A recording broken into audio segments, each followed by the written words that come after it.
જમ્યા પછી કદાચ તમે આ 3 ભૂલ કરતા હશો, એના કારણે તમને ગેસ, એસિડિટી અને અપચો જેવા રોગો થતા હશે. પણ જો એ 3 ભૂલ તમે સુધારી નાખો અને ક્યારેય ના કરો તો તમને કોઈ દવા લેવાની જરૂર નહીં પડે અને ગેસ અને એસિડિટી જેવી તકલીફો નહીં આવે. ચાલુ કરીએ. જય શ્રી કૃષ્ણ, જય આયુર્વેદા. હું મનીષ રામાણી, ભૂમિસુત્ર આયુર્વેદામાં તમારા બધાનું સ્વાગત કરું છું. તમારા માટે અમારી ટીમ એટલી મહેનત કરે છે, તો એક લાઈક કરતા જજો વિડીયોને, બરોબર છે? ચાલુ કરીએ. પહેલી ભૂલ કઈ છે કે જમ્યા પછી આપણે તરત જ યુટ્યુબના વિડીયો કે ફેસબુકના વિડીયો જોઈને બધાએ શીખવાડી દીધું કે જમ્યા પછી તરત જ ચાલવું જોઈએ.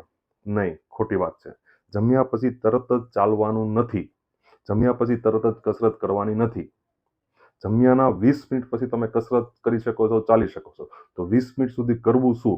તો 20 મિનિટ સુધી તમને જે આ ફોટો દેખાય છે ને, એ રીતના બેસવાનું છે. એ રીતના ના બેસી શકો એમ હોય તો લાંબા પગ કરી નીચે, પોસિબલ હોય તો નીચે, નહીં તો સોફા ઉપર લાંબા પગ કરી અને બેસવાનું છે. શરીર રાખવાનું છે ટટ્ટાર, બરોબર છે? પેલી વસ્તુ એ. બીજી વસ્તુ, જમ્યા પછી તમને તરત જ થાક લાગતું હોય અને કદાચ એમ થતું હોય કે આળસ ચડે છે, સૂવાની કોશિશ કરો, પણ સૂવાનું નથી. અને જો મેડિકલ ઇમરજન્સી હોય કે મેડિકલ પોઝિશન ના હોય બેસી શકે, તો સૂવું હોય તો ડાબા પડકે મિનિમમ 20 મિનિટ સૂવાનું છે. ત્યાર પછી તમે પોઝિશન ચેન્જ કરી શકો છો, ગમે તેમ સૂઈ શકો છો, પણ ડાબા પડકે શરૂઆતમાં 20 મિનિટ સૂવાનું છે જમ્યા પછી તરત જ, જો બેસી શકાય એમ ન હોય તો. એ સિવાય ત્રીજી વસ્તુ શું કરવાની છે? તો ત્રીજી વસ્તુ, સૌથી પહેલા તો પાણી.